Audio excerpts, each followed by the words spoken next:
और जब अखलाक की बात आती है तो सबसे पहले इसमें नाम आता है जनाब मोहम्मद रसूलुल्लाह सल्लल्लाहु अलैहि वसल्लम का, जिनके अखलाक की गवाही कुरान देता है, उनके दुश्मन देते हैं। खुद हज़रत खदीजा रज़ी अल्लाह ताला अन्हा ने उनके अखलाक की गवाही दी है। उठाओ 29वां पारा। नून वल कलमी वमा यस्तुरून मा अंत बिनिअमति रब्बिका बिमजनून व इन्ना लका लअजरन गैर ममनून व इन्नका लअला खुलुकिन अज़ीम। उठाओ, पढ़ते जाइए। अल्लाह फरमा रहा है नून वल कलम, कसम है कलम की, वमा यस्तुरून, और उस चीज़ की कसम जो फरिश्ते लिखा करते हैं। मा अंत बिनिअमति रब्बिका बिमजनून, आए मेरे नबी आप तो अल्लाह की नेमत से पागल और दीवाने नहीं हैं। ये मक्का वाले आपको पागल और मजनू कहा करते हैं। मा अंत बिनिअमति रब्बिका बिमजनून, अल्लाह ताला ने नबी की सिफत को बयान करने के बाद आपको अमर कर डाला है। ये आपके दुश्मन जो मक्का के काफिर हैं आपको पागल कहते हैं, आपको ये दीवाना कहते हैं। अल्लाह ताला ने कुरान में बाकायदा आयत नाजिल करके इसकी रद्द कर डाली है। मा अंत बिनिअमति रब्बिका बिमजनून व इन्ना लका लअजरन गैर ममनून, आपके लिए तो हमने ऐसा बदला तैयार करके रखा है जो कभी भी ख़त्म होने वाला नहीं है। व इन्नका लअला खुलुकिन अज़ीम, आए मेरे नबी आप तो अखलाक के बुलंद मेयार पर फाइज हैं। ये अल्लाह ताला कुरान में इसकी गवाही दे रहा है। और दुश्मनों ने गवाही दी, मैंने आपके सामने बयान किया। सारे काफिरों ने इकट्ठा होकर के जवाब दिया था मा जर्रबना अलैका इल्ला सिद्का, हमारा तजर्बा ये है कि आप हमेशा सच बात बोला करते हैं। जब अल्लाह के नबी को नबूवत मिली थी, परेशान थे, बिल्कुल परेशानी की हालत में हज़रत खदीजा रज़ी अल्लाह ताला अन्हा के पास आए और कहा आज मुझे ये डर लग रहा है कि मेरी जान चली जाएगी, मुझे अंदेशा हो रहा है कि मेरी जान निकल जाएगी। ज़म्मिलूनी ज़म्मिलूनी, मुझे चादर उड़ा दो, मुझे कंबल उड़ाओ, आज मेरी हालत बहुत ख़राब है। और मैं आपको बताऊं, इसी पॉइंट को लेकर के जो मैं आपको भी बता रहा हूं, इसी चीज़ को लेकर के वसीम रिजवी, ये मरदूद नालायक जो कुत्ता है, इसने हमारे नबी के बारे में कहा था कि जब वो सुनसान गुफाओं में रहा करते थे, बचपन से तन्हाई में रहना, भूत प्रेत का देखना उनकी आदत हो चुकी थी। उसके बाद एक दिन अपनी बीवी के पास, जबकि उनका नाम खतीजा ले रहा है, खदीजा नहीं कह रहा है, दाल नहीं खतीजा बोल रहा है, वो जिसको हमारे नबी की बीवी का नाम नहीं मालूम हो वो हमारे नबी के बारे में किताब लिखेगा, इसकी इतनी औकात है। खदीजा को खतीजा बोल रहा है और इसने मोहम्मद के बारे में किताब लिखी है। भाई अगर आपको किसी के बारे में कुछ लिखना है तो आपको उसके बारे में टोटल और सही जानकारी, सही इन्फॉर्मेशन का होना ज़रूरी है। जिसे किसी आदमी की बीवी का नाम सही लेना ना आता हो, वो अगर किसी की जीवनी लिखता हो, किसी के बारे में उसके कैरेक्टर के बारे में कुछ लिखे, तो लोग कहेंगे कि ये पागल है। तो हम भी कहते हैं कि वसीम रिजवी तू पागल है अगर तूने ये किताब लिखी। हालांकि तेरी किताब नहीं है, ये उस स्वामी और इसकी सारी पूरी टीम है, ये पूरी बीजेपी की टीम है जो तुझे सपोर्ट कर रही है। आए अपनी बीवी के पास, इसी पॉइंट को लेकर के उसने कहा कि अपनी बीवी के पास वो आया और कहा कि मुझे ऐसा ऐसा नज़र आ रहा है, मेरी हालत कुछ ऐसी वैसी हो रही है, ख़राब हो रही है। तो उनकी बीवी ने कहा नहीं नहीं अब तुम नबी हो गए हो। तो उन्होंने समझा कि अच्छा अब मैं नबी हो गया। ये मरदूद कह रहा है कि उनकी बीवी ने बताया कि तुम नबी हो गए हो।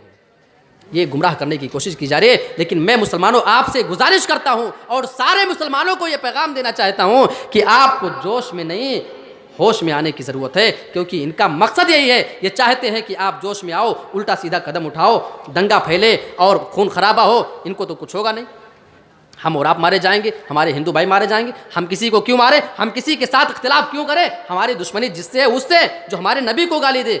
ये हमारा जवाब सिर्फ उस आदमी के लिए है, किसी आम आदमी को हम नहीं कह रहे हैं इसमें। तो अल्लाह के नबी जब आए तो आपकी बीवी ने आपको तसल्ली देते हुए आपकी 6 क्वालिटी को जिक्र किया था। ऐ अल्लाह के नबी वल्लाहि ला युखज़ीक अल्लाहु अबदा, अल्लाह आपको कभी रुस्वा नहीं करेगा। जानते हैं क्यों? क्योंकि आपके अंदर इतनी अच्छी अच्छी क्वालिटी मौजूद है, अल्लाह आपको जलील और रुस्वा कैसे कर सकता है?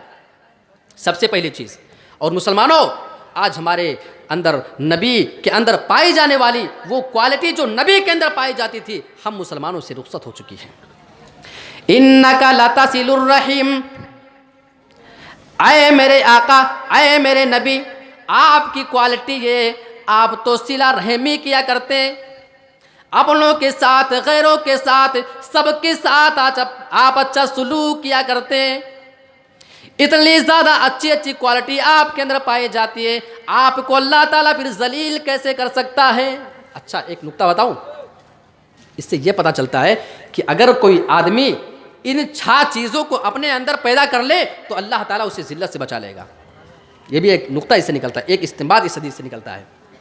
सिला रहमी, आज हम मुसलमानों को देख लें, सबसे ज़्यादा अगर किसी को इख्तिलाफ है तो अपने सगे भाई से, आपस में अगर सबसे ज़्यादा किसी का लड़ाई झगड़ा है तो एक भाई का एक बहन से, एक बेटे का अपने माँ बाप से। हम गैरों के साथ क्या अच्छा सलूक करने जाएंगे, जबकि हमारे नबी के अखलाक के बारे में क्या कहे, ऐसे नहीं हज़रत खदीजा ने कह दिया था। एक यहूदी बच्चा छोटा सा था, अल्लाह के नबी सल्लल्लाहु अलैहि वसल्लम की खिदमत वो क्या करता था, और एक बार बहुत बीमार हो गया वो, और इंतकाल के बिल्कुल करीब हो गया। अल्लाह के नबी सल्लल्लाहु अलैहि वसल्लम उसके पास गए, उसका यहूदी बाप भी वहीं पे मौजूद था। आपने देखा उसको, आप बगल में बैठे और उसको आप इस्लाम के लिए बुला रहे हैं। आपने फरमाया, बेटे ऐसा करो, तुम इस्लाम कबूल कर लो, कलमा पढ़ लो, इस्लाम के अंदर दाखिल हो जाओ। वो अपने बाप की तरफ देख रहा है कि मेरा बाप बोलेगा। हालांकि ये वसीम रिजवी ये पैगाम लोगों को दे रहा है, लोगों को इस्लाम से नफरत दिलाने की कोशिश कर रहा है, जबकि लोग ये भी जानते हैं कि किसी चीज़ के बारे में जब जितनी कीचड़ उछाली जाती है, लोग उसकी तहकीक में और ज़्यादा लग जाया करते हैं। कुरान मजीद के बारे में लोग कैसी कैसी रिसर्च करके मुसलमान हो चुके हैं। एक बहुत बड़ा साइंसदा था, उसको रिसर्च करने के लिए मिला कि तुम फ़िरौन की लाश के बारे में ज़रा मालूम करो। सऊदीया में गया, एक आदमी से पूछा तो उसने बताया मुसलमान ने कि कुरान में अल्लाह ने फरमाया है फ़िरौन के बारे में कि थी हम तेरी लाश को, तेरी बॉडी को हमेशा के लिए बचा करके रखेंगे। इसने पता किया क्या कुरान में ये मौजूद है, उसने इंग्लिश कुरान पढ़ा, उसका तर्जमा देखा तो इसको मालूम चला कि हाँ यार वाकई, और ये सारे वाक़यात पेश आए तो लोगों ने इस्लाम कबूल किया।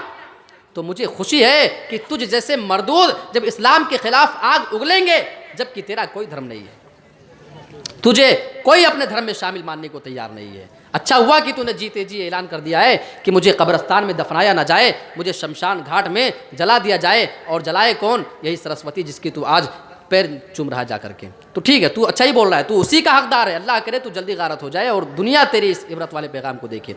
अल्लाह के नबी उस बच्चे के पास गए, आपने कहा इस्लाम कबूल कर लो। बच्चा अपने बाप को देख रहा है।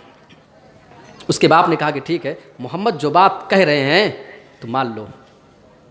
वसीम रिजवी, अगर तेरा मानना ये इस्लाम तलवार के जोर पे फैला है, इस्लाम तो दहशतगर्दी की बिना पे फैला है। ये छोटा सा यहूदी बच्चा जो गुलाम अल्लाह के नबी का हुआ करता था, पूरी ज़िंदगी अल्लाह के नबी ने कभी कोई दबाव नहीं डाला कि इस्लाम कबूल कर ले, वो तो उसकी किस्मत थी। जब वो इंतकाल के करीब होता है, अल्लाह के नबी उसके पास सही वक्त पे पहुंच जाते हैं। आपने इस्लाम की दावत दी, उसका बाप भी वहां पे बैठा हुआ था, अपने बाप को देखता है। बाप ने कहा मेरे बेटे तुम मोहम्मद की बात को मान लो, और मानने के बाद उसके बाद कलमा पढ़ा और इस्लाम को कबूल कर लेता है। मैं बताना ये चाह रहा था कि नबी हमारे गैरों के साथ सिला रहमी किया करते थे। आज हम हैं कि अपनों के साथ हम बेवफाई और लड़ाई और झगड़े पे आमदा हैं। इन्नका ला तस्लुर रहीम व तस्दुकुल हदीस। हाँ, अल्लाह के नबी आप सच्ची बात बोला करते हैं, आप इतने सच्चे इंसान हैं, अल्लाह आपको जलील कैसे करेगा? ये हमारे नबी की क्वालिटी थी। अल्लाह की कसम, ये ऐसी क्वालिटी है कि हज़रत खदीजा अल्लाह की कसम खा करके बता रहे हैं कि आप सच बोला करते हैं। लेकिन आज उसी नबी का मानने वाला झूठा इतना है कि उसकी बातों पे एतबार करना लोग मुश्किल समझते हैं। क्या है, कौन कह रहा? अच्छा मुसलमान ने ये बात कही है, नहीं वो भरोसा करना ज़रा मुश्किल है, गौर करेंगे। ये आज हमारे बारे में ये पैगाम लोगों को मिल गया है। और इसी चीज़ के बारे में अगर मैं दूसरी हदीस की तरफ आपको लेकर जाऊँ, बुखारी की हदीस, अल्लाह के नबी ने सच बोलने की तरफ लोगों को बताया, क्योंकि अल्लाह के नबी खुद सच्चे थे, दूसरों को सच बोलने के लिए उभारा करते थे। अलैकुम बिस्सिद्क़ फ़इन्न सिद्क़ यहदी इलल बिर्र। ऐ लोगों तुम सच्चाई को लाजिम पकड़ लेना। फ़इन्न सिद्क़ यहदी इलल बिर्र। जब तुम हमेशा सच बोला करोगे, तुम्हारा सच बोलना तुम्हें नेकी की तरफ लगा देगा। व इन्नल बिर्रा यहदी इलल जन्ना। और जब तुम नेकी के रास्ते पे लग जाओगे, तुम्हारा नेकी के रास्ते पे लगना तुम्हें जन्नत की तरफ लेकर के चला जाएगा। ये हमें नबी की ज़िंदगी बता रही है। व तस्दुकुल हदीस। और क्या कहा? व तहमिलुल कल्ला। अल्लाह के नबी अल्लाह आपको जलील कैसे करेगा? क्यों? क्योंकि आप तो दूसरों का बोझ उठाया करते हैं, आप दूसरों के सहारे बना करते हैं। जो दूसरों का इतना बड़ा हमदर्द हो, आज अल्लाह ताला उसे जलील कैसे कर सकता है? आज हम दूसरों का सहारा नहीं बनते हैं, दूसरों के ऊपर जाकर के बोझ बन जाते हैं।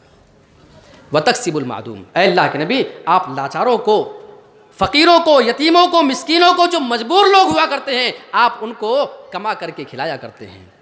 और एक क्वालिटी अल्लाह के नबी क्या थी मालूम है? वतुक़रिज़ ज़ईफ़, ऐ अल्लाह के नबी, आप तो मेहमान नवाज इतने अच्छे, आपके पास कोई मेहमान आए, आप उसकी मेहमान नवाजी बहुत अच्छा करते हैं। खुद भूखे रहेंगे लेकिन मेहमान को भूखा नहीं रखेंगे।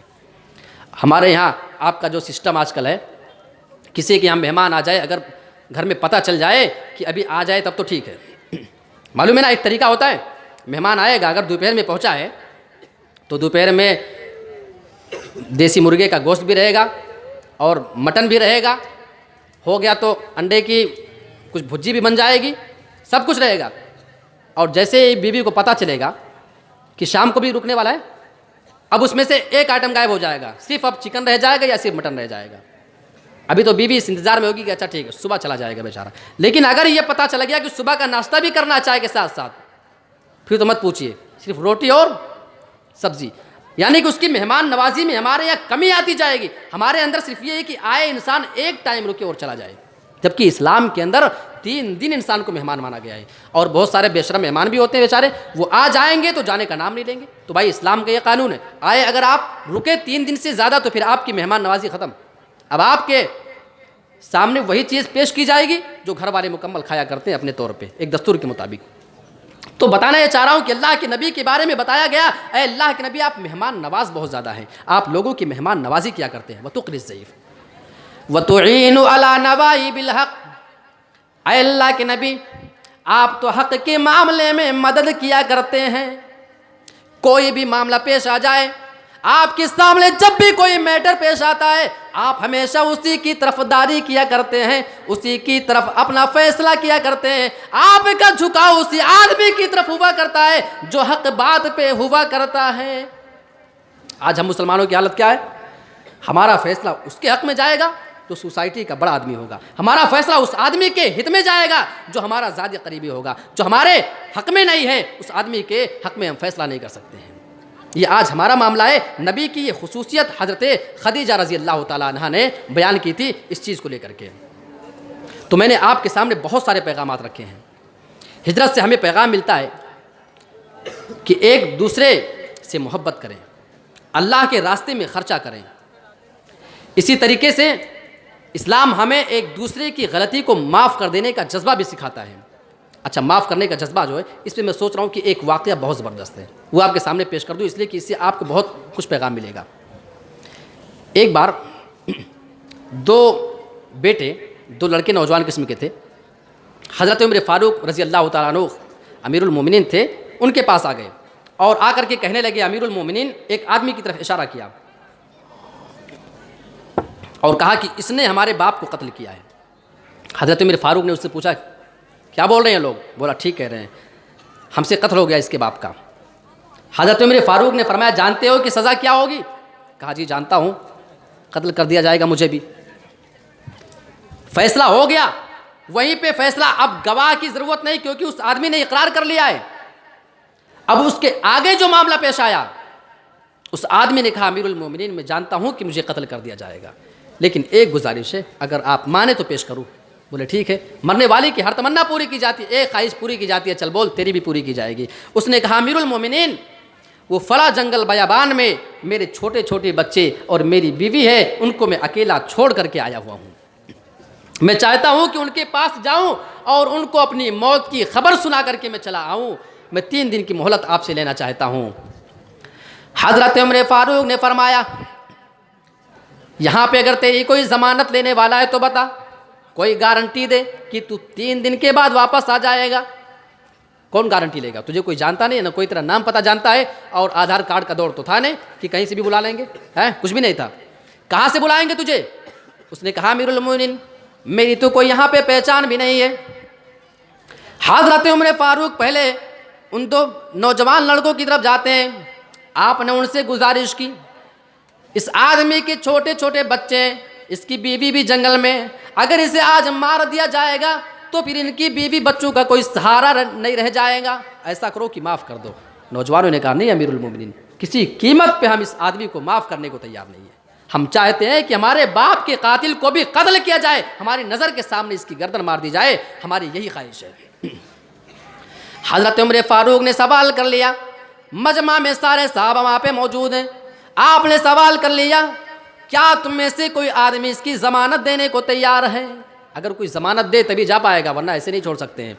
सारे साहबा खामोश है। भाई अगर ज़मानत दे दिया कि हाँ ये आदमी आ जाएगा, मैं गारंटी लेता हूँ 3 दिन के बाद आ गया तब तो ठीक है, नहीं आया तो ज़मानत का मतलब ये था कि जो आदमी ज़मानत देगा कि ये आदमी आ जाएगा, फिर उसके बदले में अगर वो नहीं आता है तो इस ज़मानत देने वाले की गर्दन मार दी जाएगी। और जानते थे कि हज़रत उमर फारूक है, गर्दन कटनी पक्की है, अगर नहीं आया तो कोई हिम्मत नहीं कर रहा है। आखिरी बार हज़रत उमर फारूक ने सवाल कर लिया उसी मजमे में, है कोई आदमी, आखिरी बार मैं सवाल करता हूँ, जो इस आदमी की ज़मानत देने को तैयार है? एक बड़े बूढ़े इंसान उसी मजलिस में मौजूद हैं, बिल्कुल कमज़ोर किस्म के, नाम है उनका अबू ज़र ग़िफ़ारी। अपने कमज़ोर कदमों के साथ वो खड़े हो जाते हैं, कहते हैं अमीरुल मोमिनीन मैं ज़मानत देता हूँ कि यह आदमी जाने के बाद वापस आ जाएगा। हज़रत उमर फारूक ने जब देखा कौन है, बोले अबू ज़र ग़िफ़ारी है, ये बुढ़ा आदमी। हालांकि मानते बहुत थे उनको, बहुत दिल के करीब थे। बोला इधर आओ, इस आदमी की गारंटी तुम दे रहे हो? बोले हाँ। बोले जानते हो कि अगर ये आदमी लौट कर नहीं आया तो इसके बदले में तुम्हें कत्ल किया जाएगा? बोले जी जानता हूँ। अच्छा इसको पहचानते हो? कहा रहे था कुछ नहीं, नाम पता नहीं जानता हूँ। फिर कैसे? बस मुझे यकीन है कि ये आदमी आ जाएगा, जाने दीजिए मैं गारंटी लेता हूँ। हज़रत उमर फारूक ने फरमाया अगर ये आदमी लौट कर नहीं आएगा तो याद रखना ए अबू ज़र, बदले में हम तुमसे मोहब्बत करते हैं, ये बात अपनी जगह, लेकिन उसके बावजूद हमें तुम्हारी जुदाई का सदमा बर्दाश्त करना पड़ेगा, तुम्हारी गर्दन हम मार देंगे इस आदमी के बदले। बोले ठीक है मंजूर है। 3 दिन का अरसा गुजर गया। असर के बाद ऐलान होता है, सारे लोग मैदान मक्तल में हाजिर हो गए और उसका वादा था कि तीसरे दिन सूरज के डूबने से पहले पहले मैं आ जाऊंगा। सारे लोग आ गए। वो दोनों नौजवान भी हाजिर हो जाते हैं जिनके बाप को उसने कत्ल किया था, हाजिर हो गए। बिल्कुल सूरज डूबने वाला है। अबू ज़र ग़िफ़ारी रज़ी अल्लाह तआला अन्हु भी आते हैं, उनको भी उम्मीद नहीं कि वो आदमी लौट करके आएगा, बिल्कुल सूरज डूबने वाला है। आकर के हज़रत उमर फारूक के बगल में बैठे। देखा है अबू ज़र ग़िफ़ारी, हज़रत उमर फारूक हैरान थे, परेशान थे कि आज अल्लाह जाने क्या होने वाला है, क्योंकि इंसाफ उनका ऐसा था कि बचेंगे नहीं अबू ज़र ग़िफ़ारी अगर वो आदमी नहीं आता है। बगल में बैठे, पूछा अबू ज़र कहाँ है वो आदमी? बोले मुझे नहीं मालूम। ये भी टेंशन में, भाई गर्दन कटनी है, कोई मामूली बात नहीं थी। बोले हमको नहीं मालूम अमीरुल मोमिनीन। सारे लोग परेशान थे, बिल्कुल सूरज डूबने वाला है, सभी को यकीन हो चुका है अगर वो आदमी लौट करके नहीं आया और ये सूरज डूब गया, सूरज डूबने से पहले अगर वो आदमी यहाँ पे नहीं पहुँचता है तो फिर अबू ज़र ग़िफ़ारी की गर्दन मार दी जाएगी, बचेंगे नहीं आज। बिल्कुल सूरज डूबने वाला था, वो आदमी आता है, अमीरुल मोमिनीन के पास पहुंचता है, अमीरुल मोमिनीन में हाजिर हो गया हूँ। सारे लोगों ने जब देखा पूरे मजमे में अल्लाहु अकबर की सदा निकलती है। हज़रत उमर फारूक रज़ी अल्लाह तआला अन्हु की आंखों में आंसू आ गए, रोने लगे, क्योंकि उनको डर लग रहा था कि इस आदमी की वजह से कहीं अबू ज़र ग़िफ़ारी की गर्दन ना मारनी पड़े, क्योंकि उनका तो कोई कसूर नहीं है। उनकी आंखों में आंसू आ गए, अल्लाहु अकबर की सदा निकलती है। आपने उस आदमी को बुलाया, इधर आओ।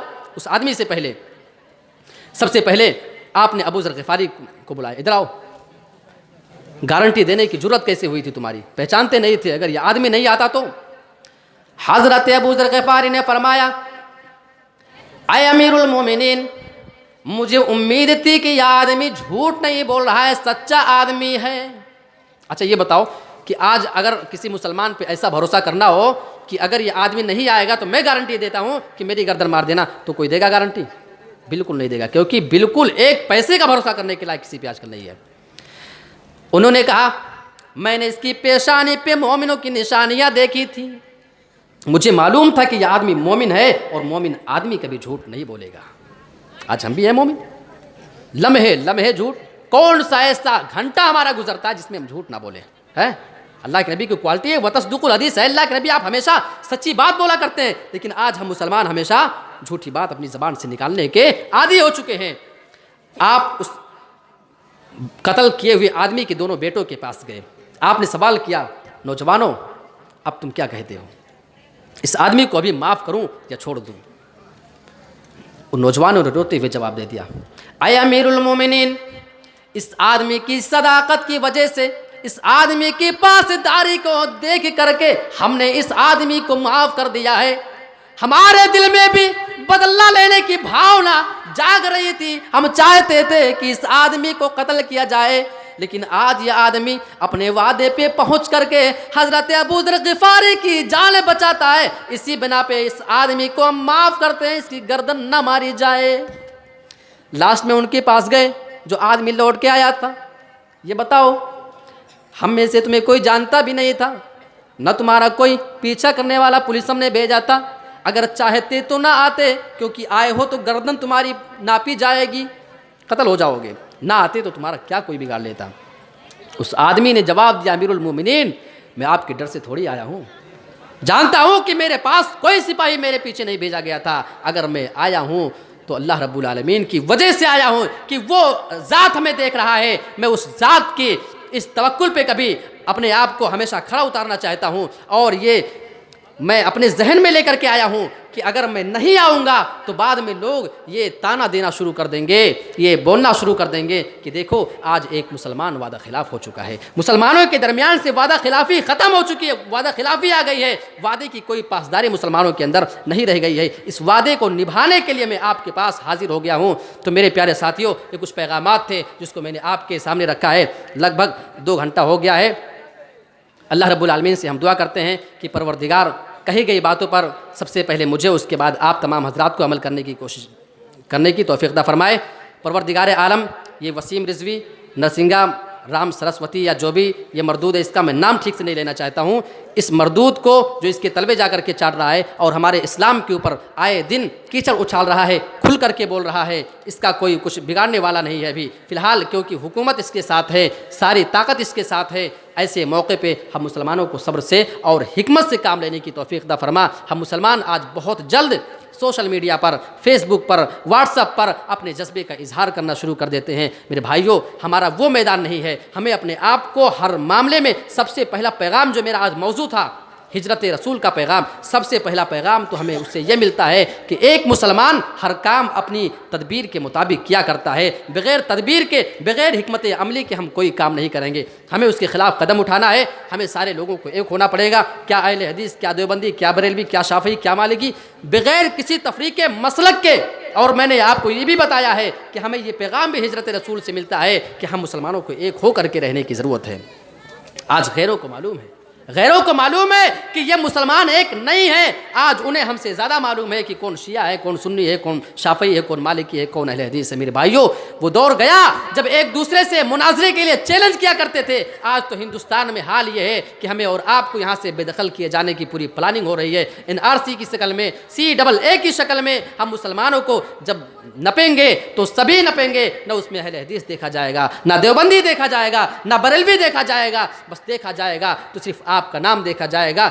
आप आधार कार्ड में मुसलमान हैं, आपको जगह नहीं मिलेगी। ये पैगाम आपको इस हिजरत रसूल से मिलता है। अगर इसके बावजूद हम अपने आप को इख्तलाफ के प्लेटफार्म पर लाते हैं, आपस में लड़ते हैं, झगड़ते हैं, तो मेरे प्यारे साथियों, ये रसूल की ज़िंदगी जो हिजरत वाला पेश आया है, उसके साथ हम बहुत बड़ी बेवफाई करेंगे। और अरबी में हम मुसलमानों की हालत को देखते हुए ये मक़ूला कहना पड़ा था, इत्तफ़क़ू अला अल्ला यत्तफ़िक़ू। ये मुसलमान तो गोया आपस में इस बात पे मुत्तहिद हो चुके हैं कि हम कभी आपस में एक नहीं होंगे। तो मेरे प्यारे साथियों, उम्मीद करता हूँ कि जो बातें मैंने आपके सामने रखी हैं, जो पैगाम मैंने आपको देने की कोशिश की है, इससे आप अच्छा रिज़ल्ट निकालेंगे। अगर खिताबत के दौरान कोई नाज़ेबा अल्फाज निकले हों तो वो बोलते हुए तो कुछ ना कुछ निकल ही जाएगा। अल्लाह रब्बुल आलमीन से हम दुआ करते हैं कि हम तमाम मुसलमान भाइयों को इस दुनिया में जब तक ज़िंदा रख, इस्लाम पर ज़िंदा रख, और जब हमारा ख़ात्मा हो तो ख़ात्मा बिल खैर हो, ईमान पे हमारा ख़ात्मा हो। आमीन। व आखिरु दावाना अनिल हम्दुलिल्लाहि रब्बिल आलमीन। वस्सलामु अलैकुम व रहमतुल्लाहि व बरकातुहू।